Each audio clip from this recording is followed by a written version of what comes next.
Olá, boa tarde. Sejam bem-vindos à disciplina de Práticas em Saúde Coletiva 2.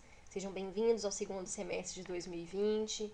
Nessa primeira aula, trataremos sobre os sistemas de saúde mundiais. Essa aula foi desenvolvida pela professora Edna Winchester, pela professora Juliana Tomé e por mim, Valquíria Fernandes. Estabelecemos como os objetivos dessa aula, desse módulo, refletir sobre a diversidade dos sistemas de saúde mundiais, identificar os pilares dos sistemas de saúde e compreender sobre o sistema de saúde universal e cobertura universal. Como que estabelecemos o nosso plano de aula? Teremos essa breve aula expositiva gravada. Em seguida, vocês terão acesso a um vídeo. Esse vídeo fala sobre os sistemas de saúde no mundo, bem curto, objetivo, mas retratando as principais diferenças desses sistemas. Também teremos um documentário. Esse documentário é um documentário brasileiro, foi desenvolvido junto com o Ministério da Cultura e da Educação. É uma produção que fala das políticas de saúde no Brasil desde os primeiros momentos, no sentido de desenvolver uma política pública de saúde, no sentido de estabelecer o Sistema Único de Saúde, o nosso Sistema Único de Saúde do Brasil. Então, fala dessa história até a regulamentação desse Sistema Único de Saúde na década de 90. É uma boa viagem no tempo, com muito conhecimento. Também teremos a leitura de um artigo.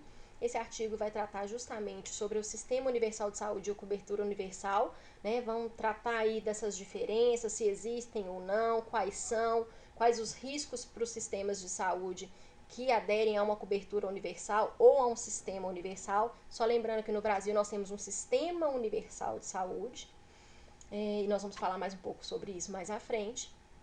E por fim, temos pouquíssimas questões a fim de avaliar o aprendizado, computar a frequência nessa aula da disciplina de PSC 2. Então vamos lá. Quando a gente fala de sistema de atenção à saúde, nós temos que pensar, inicialmente aí, no que se trata sobre a saúde em si.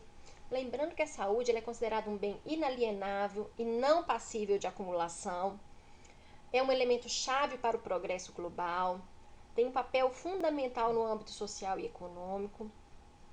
A saúde é vista não só como consequência do desenvolvimento, mas também como requisito para ele. Ou seja, sem a saúde não há progresso, Dentro disso também, os serviços de saúde, que compõem aí os sistemas de atenção, eles são uma das formas de resposta da sociedade aos problemas apresentados pelo estado de saúde e situação epidemiológica. Se formos trazer um exemplo prático, hoje vivenciamos uma pandemia causada por um vírus, e o Estado, ele precisa ter uma rede de serviços estruturado a fim de dar respostas à sociedade. Além disso, numa concepção mais ampla de saúde, nós podemos incluir os fatores determinantes e condicionantes. Isso nós vimos lá na PSC 1, que nós sabemos que a forma com que as pessoas vivem, como elas nascem, como elas se estruturam profissionalmente, como elas morrem, onde elas moram, tudo está atrelado às questões da saúde numa concepção mais abrangente. Nesse sentido, os sistemas de atenção à saúde são uma das diversas manifestações do conceito de proteção social essenciais à promoção, recuperação e sustentação da saúde. Os sistemas de atenção à saúde, eles são compostos pela relação do conjunto de instituições prestadoras de serviço de saúde, como ela se mantém essa rede, esse conjunto de instituições que prestam serviços. Enquanto sistema, então ele tem uma inter-relação entre todos os elementos, entre todo o seu sistema, e não pode ser reduzido a uma análise separada dos seus componentes. Se pensarmos no Sistema Único de Saúde, conseguimos compreender, por exemplo, que existe uma rede interrelacionada, existe uma rede de atenção à saúde, como a atenção primária, a saúde da família, como uma ordenadora, uma coordenadora do cuidado. Então, nós temos um sistema estruturado e interrelacionado, de todos os seus elementos. E qual o sentido da organização de um sistema de saúde? Inicialmente, temos duas premissas, que os sistemas de saúde devem responder às demandas de uma determinada sociedade. e que cada país apresenta sua peculiaridade e diferentes formas de estruturar os seus sistemas. Ou seja, esses sistemas vão estar pautados, né, em várias questões, seja financeiras, de gestão, né, de aspectos, né, de modelo de atenção. Então, vários fatores vão estar aí relacionados à escolha, à organização de um sistema de saúde por um país. E também não há um consenso, né, sobre qual é o modelo ideal de um sistema de saúde, mesmo sobre quais seus componentes e responsabilidades quanto à saúde da população. Né? E isso se deve principalmente pela diversidade da própria dificuldade de definir saúde, como uma das diferentes proposições, né, políticas, teóricas, né, sobre a concepção de saúde pública. Então, os sistemas, para serem organizados e estruturados, eles também precisam, né, demonstrar como eles enxergam o conceito e a concepção de saúde. E quais são as principais fontes, né, as principais formas de financiamento da saúde? O que a gente tem hoje?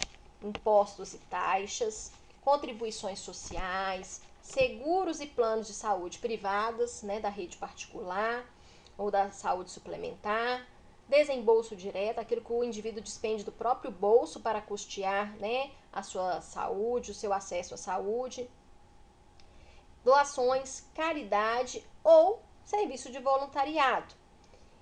Interessante que paradoxalmente, aos indicadores das condições de vida e saúde de um povo, refere-se à ocorrência de doenças e taxas de mortalidade das suas populações. E os maiores conflitos se referem aos modelos assistenciais ou formas de organização e responsabilidades do Estado, ou seja, a oferta na prevenção e promoção de saúde, ou mesmo na recuperação, né, e na resolução dos problemas de saúde, os indivíduos eles recebem, né, suporte da prestação de serviços públicos ou privados. Então, esses indicadores das condições de vida, eles vão estar impactando diretamente sobre os sistemas de saúde. Aqui, a seguir, nós poderemos um mapa, e esse mapa mostra como o gasto com saúde varia de acordo com os países. Eu convido vocês, inclusive, né, para acessarem essa fonte, essa referência, porque é um mapa interativo, então vocês conseguem por essa página, né, colocar o cursor do mouse e visualizar quanto se gasta, né, qual que é a despesa total em saúde, com uma porcentagem do produto interno bruto de cada país, chamando atenção para que a partir da cor mais forte, quanto mais forte a cor, maior é a despesa total em saúde como uma porcentagem do PIB. Percebemos isso, né, notoriamente nos Estados Unidos, e o Brasil ele gasta cerca de 12% do PIB dele, ou seja, do produto interno bruto, com saúde. E ainda coloquei aqui que despesas totais em saúde é definida como um conjunto de atividades cujo objetivo é promover, restaurar e manter a saúde de uma população. E como que esses sistemas de saúde, né, eles são avaliados? Eles são avaliados a partir dos recursos de serviços de saúde, ou seja, os recursos humanos, materiais, tecnológicos, financeiros, organizativos, que são indispensáveis para a prestação dos serviços de saúde, por uma prestação de serviços de saúde a partir da demanda ou oferta de quantidade de serviços, acessibilidade, distribuição e qualidade dos serviços de saúde, bem como as condições de saúde, que são os fatores determinantes e condicionantes das necessidades da saúde da população, e avaliação dos resultados de serviços da saúde para indivíduos e populações. Eu tinha mencionado anteriormente, no momento do financiamento, né, quais são as fontes pagadoras, né, as fontes que financiam os sistemas de saúde, e aí eu comentei sobre os indicadores de condições de vida. E esses indicadores eles estão muito relacionados também com as condições com que as pessoas vivem, né, como elas nascem, as questões relacionadas aos determinantes e condicionantes de saúde, bem como a capacidade dos modelos assistenciais, dos sistemas de saúde, responderem a essas necessidades. E aí eu trago um questionamento. qual é o melhor sistema de saúde do mundo? A gente viu ali que os gastos, né, de acordo com o PIB, os Estados Unidos estava lá super azul, muito forte a cor. Mas será que ele é o melhor sistema de saúde do mundo? Né? Para sabermos essa resposta, precisamos conhecer um pouco mais desses sistemas. Mas de antemão, eu já digo para vocês que não existe um sistema perfeito. Né? Os sistemas eles apresentam algumas limitações, né? Às vezes eles apresentam alguns fatores que são muito positivos, têm várias potencialidades, mas algumas fragilidades. Então, acho que é uma boa reflexão e uma boa leitura desse contexto, bem como de todos os indicadores associados à mortalidade, expectativa de vida, renda per capita, né? Não dá para desassociar isso do fator saúde. E aí eu coloco aqui também, né, uma vertente, né, sobre a saúde pública e a saúde suplementar ou a saúde privada. E aí nós vamos contextualizar e isso, inclusive, vamos identificar, né, os riscos, não, desculpa, os custos associados nisso no sentido de compreendermos um pouco mais como se dá isso no Brasil especificamente. Bom, o sistema de saúde pública é um sistema, né, que em sua maior parte é financiado pelo governo, com recolhimento de impostos ou por pagamentos diretos dos usuários. No Brasil, o Sistema Único de Saúde, o SUS, ele é financiado pelo governo com recolhimento de impostos e não há um pagamento direto, ou seja, do próprio bolso do usuário no momento de atendimento. Mas vamos falar um pouquinho mais disso adiante. Em alguns países, o sistema é público, mas diferente do Brasil, a gratuidade cobre apenas parte da população e o atendimento às pessoas que têm direito pode também variar. Então, eu estou trazendo algumas particularidades quando a gente fala de sistema público. Nem todos os sistemas públicos do mundo são, né, têm as premissas, né, os princípios do SUS.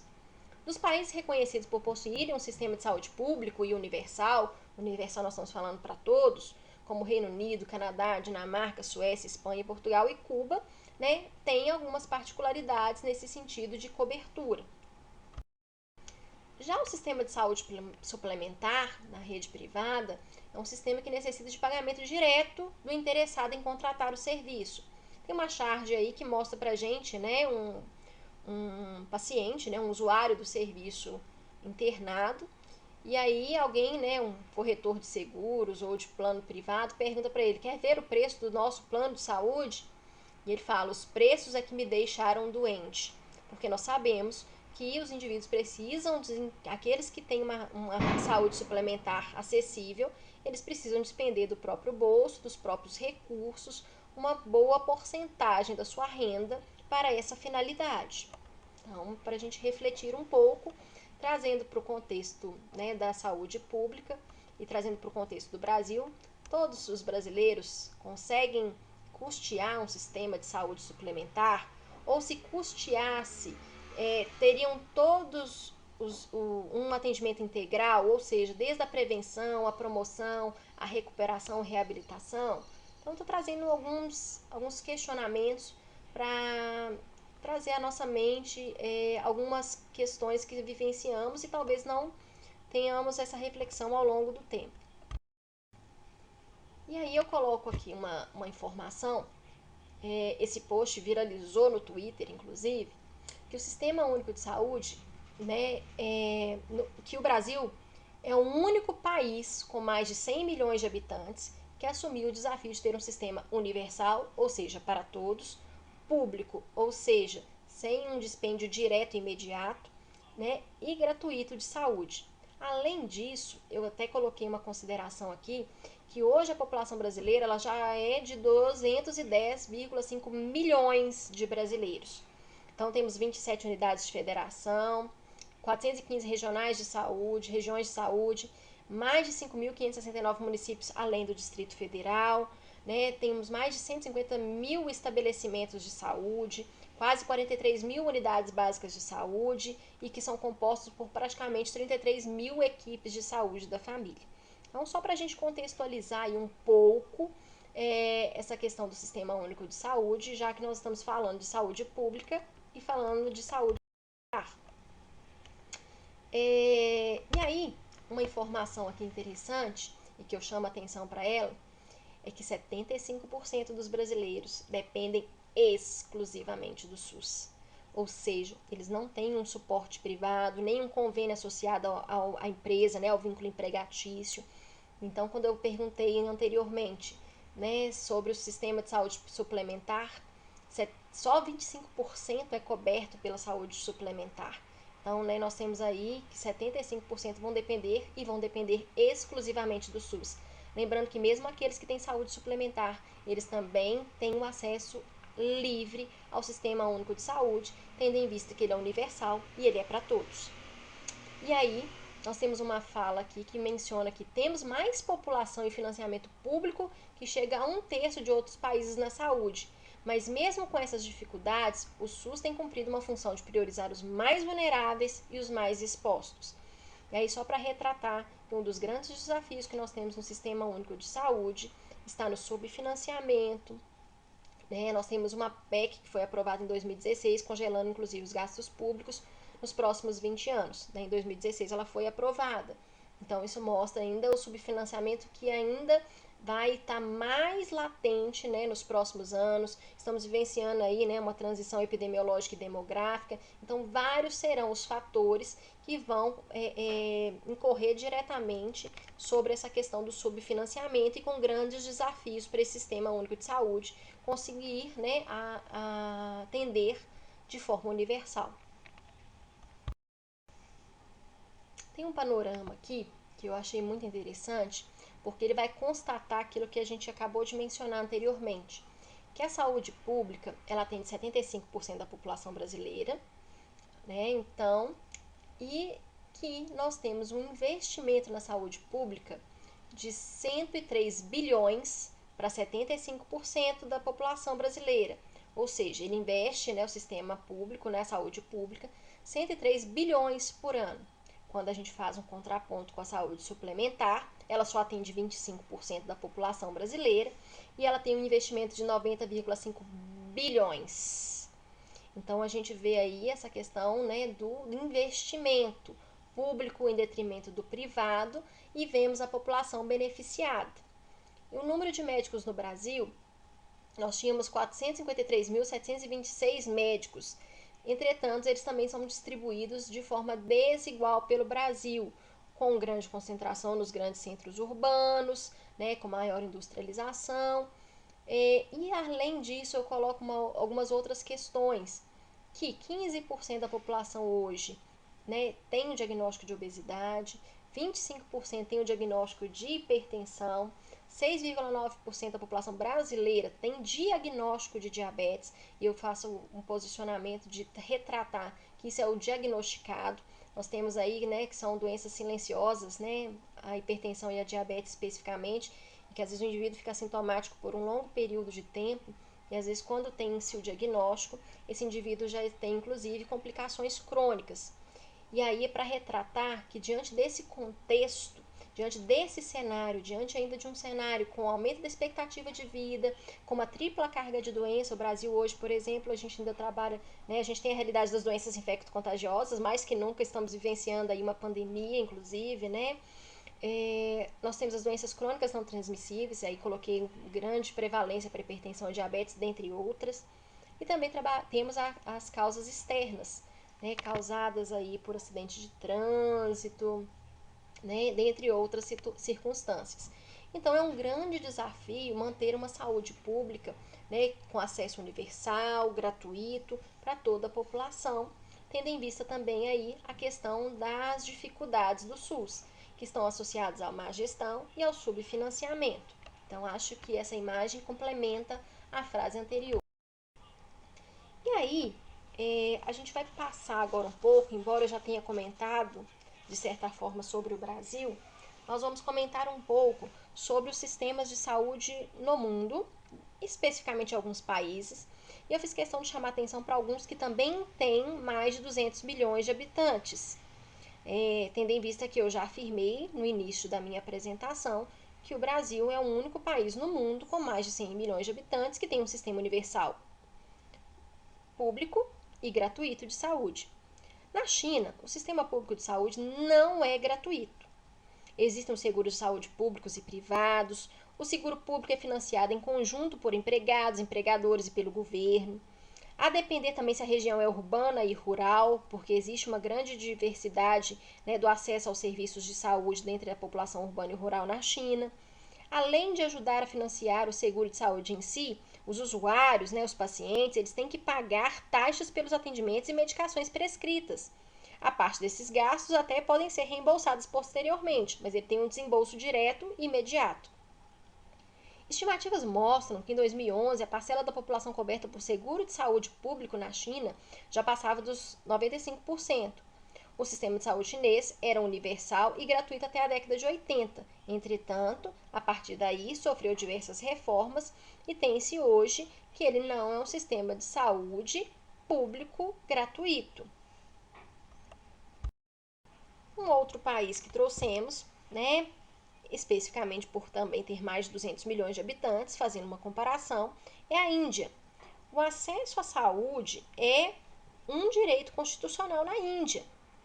Entretanto, eles não têm um sistema para atendimento universal, como o SUS, por exemplo. Nós temos um direito adquirido pela Constituição Federal de 1988 no Brasil, que fala que saúde é direito de todos e dever do Estado, lá no seu artigo 196. Em 2018, 70% dos custos com saúde na Índia eram pagos pelos pacientes, e foi a causa, inclusive, de que quase 7% da população estava abaixo da linha da pobreza. A gente fala, né, a terminologia dos gastos catastróficos, quando esse indivíduo ele precisa despender tanto recurso para a saúde que ele vai para baixo da linha da pobreza e ele queima, né, ele gasta recursos de outras fontes em função do seu fator saúde, do seu custeio. Naquele ano, né, em 2018, foi implantado o Modcare.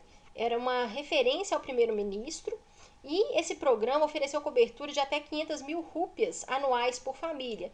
Se formos fazer uma conversão, aí seria mais ou menos 28,6 mil, né, para tratamento hospitalar para moradores pobres de áreas rurais e urbanas, e nesse caso tendo alguns pré-requisitos, né, como a ocupação, incluindo empregados domésticos, trabalhadores da construção, então teriam também ter vínculos empregatícios. Agora a gente traz, né, os Estados Unidos, e os Estados Unidos, vocês perceberam lá que o dispêndio, né, do produto interno bruto é um dos maiores gastos, né, de despesas com saúde por PIB, e eles não têm um sistema universal de saúde, ou seja, lá é necessário pagar para ter atendimento ou medicamentos. Em hospitais, o paciente, o usuário, não pode ser atendido se não tiver um plano de saúde. É o caso aproximadamente de 10% dos norte-americanos, o que equivale a expressivos 30,4 milhões de pessoas. O governo subsidia planos de saúde para alguns públicos específicos, tais como os idosos acima de 65 anos. Entretanto, mesmo para eles, o atendimento e os medicamentos não são totalmente de graça, né? Ou seja, gratuitos. Um estudo publicado em março pela American Journal of Public Health aponta que dos pedidos de falência feitos nos Estados Unidos, entre 2003 e 2016, 66,5% estavam ligados às dívidas de saúde. Ou seja, as pessoas estão sendo levadas à falência principalmente, prioritariamente, por gastos com saúde.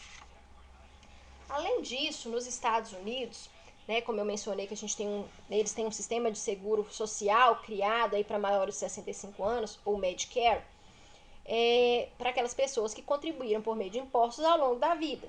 E tem o Medicaid, que é um sistema para americanos de baixa renda. Então, tem públicos totalmente específicos, que são cobertos, mesmo assim, de uma forma superficial. Na Indonésia, um país também com mais de 200 milhões de habitantes, existe um programa de saúde pública que foi criado em 2014 e tinha o objetivo de diminuir as dificuldades de acesso a serviços básicos. O atendimento era feito, então, por meio de seguros oferecidos pelo governo, com cobertura e preço que variavam a depender do indivíduo. Aquele que tem emprego formal pode ter seguro parecido com o funcionamento do INAMPS no Brasil. O INAMPS, até a década de 80, quem tinha carteira assinada tinha acesso à saúde. Quem não tinha carteira assinada não tinha direito à saúde. E aí um convite para vocês assistirem o documentário que nós mencionamos anteriormente. Em alguns casos, o seguro era gratuito, para parte da população vulnerável. Vacinas básicas são oferecidas para bebês, crianças em idade escolar e para meninas jovens, por exemplo. O atendimento em unidades de saúde tem um custo mais acessível. Entretanto, aqueles de maior complexidade são bastante onerosos lá na Indonésia. No Paquistão, o sistema de saúde é fortemente privado. 51% da população paquistanesa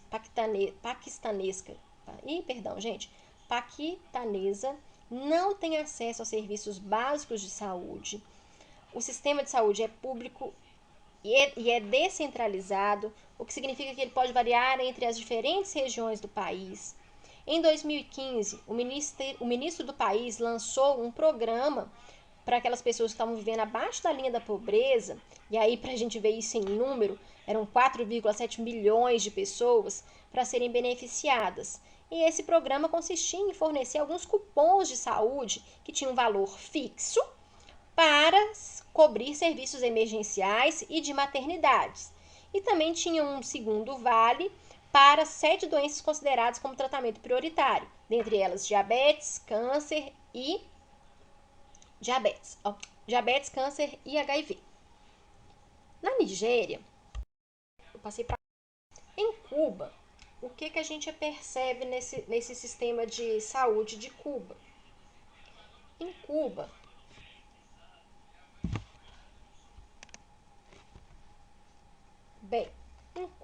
depois da Revolução de 59, teve início, um processo de reformas do sistema de saúde, que resultaram no serviço gratuito e universal de cuidados de saúde. Em Cuba, o direito à saúde é considerado uma prioridade nacional. Dentre as estruturas, eles também têm uma atenção primária à saúde, uma rede secundária e uma rede terciária, onde na atenção primária, eles têm aí os médicos e enfermeiras da família, e dentro de uma estrutura mais territorial, mais localizada, mais próximos dos usuários. Numa rede secundária, eles têm os hospitais gerais, provinciais e municipais, e na terciária, os hospitais nacionais e institutos, com maior nível de complexidade e estrutura, com maior densidade tecnológica.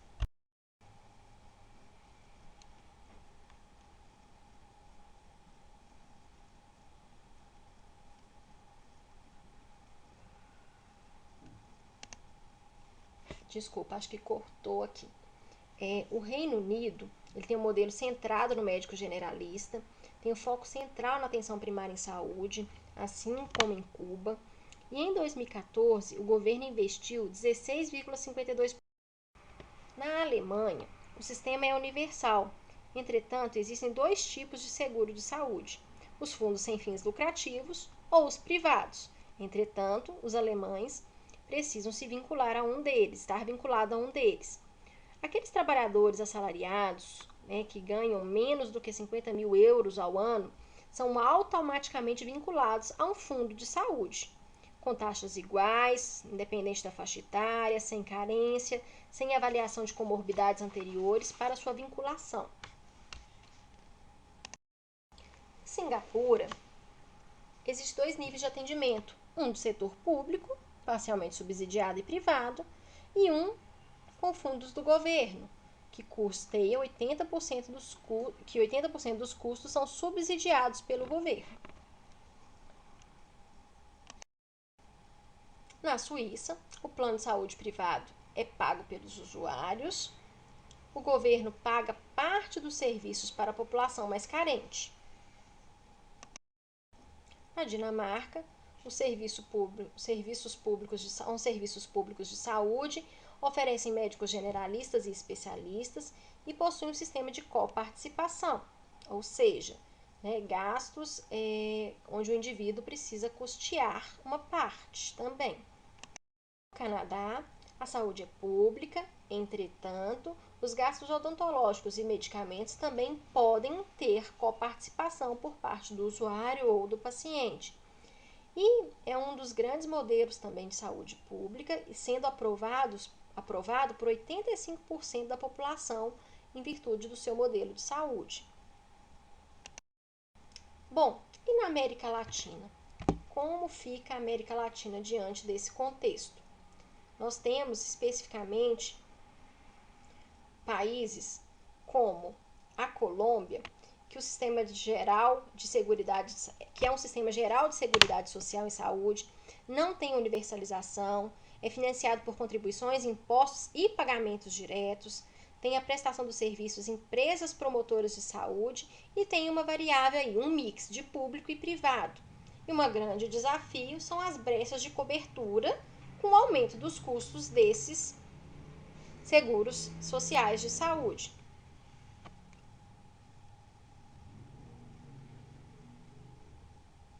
Já na Argentina, também existem seguros públicos e seguros privados. O acesso, entretanto, é segmentado, é financiado por contribuições, impostos, seguros privados e pagamentos diretos. A atenção primária em saúde existe em alguns municípios e também é um mix de público e privado. Existe uma segmentação e pouca integração entre os atendimentos, entre as áreas de abordagem. Portanto, é um grande desafio para a Argentina. Já no Chile, nós temos um Sistema Nacional de Serviços de Saúde, seguros privados e Sistema Geral de Garantias Explícitas. Existe uma universalização, mas com segmentação, e é financiado por contribuições públicas e privadas, impostos e pagamentos diretos. Um dos grandes desafios é a desigualdade, a recuperação da capacidade instalada e da legitimidade do setor público, bem como a integridade, integração e equidade.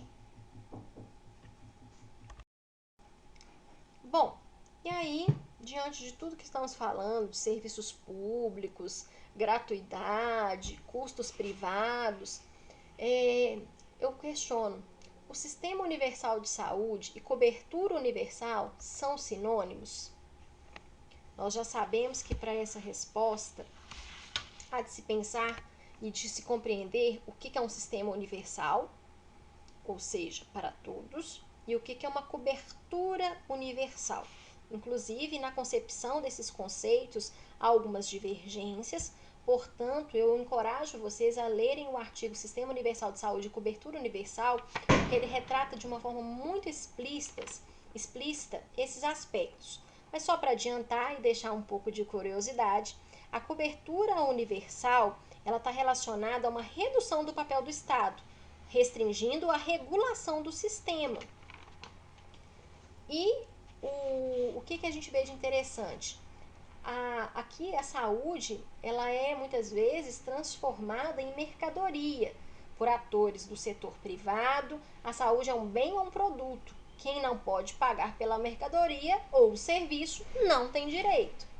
Diferentemente, quando temos um sistema universal, tal como o Sistema Único de Saúde brasileiro, ele é financiado por fundos públicos a partir da receita de impostos gerais e contribuições sociais, o que proporciona maior solidariedade, redistribuição e equidade. Aqui se consagra a garantia do acesso universal como uma condição de cidadania. Entretanto, há mais aspectos a serem considerados para chegarmos numa conclusão. Esse é o artigo que eu mencionei, também está na plataforma. E aí, caminhando para o término, né, desse momento nosso, eu acho que é sempre interessante, né, captarmos como era a saúde no Brasil antes do SUS. Porque o aspecto histórico nos ajuda a compreender o que temos do SUS hoje. E também, inclusive, quais são os desafios, quais são, né, as questões atreladas a esse Sistema Único de Saúde. E convido a vocês a assistirem o documentário Políticas de Saúde no Brasil, um século de luta pelo direito à saúde.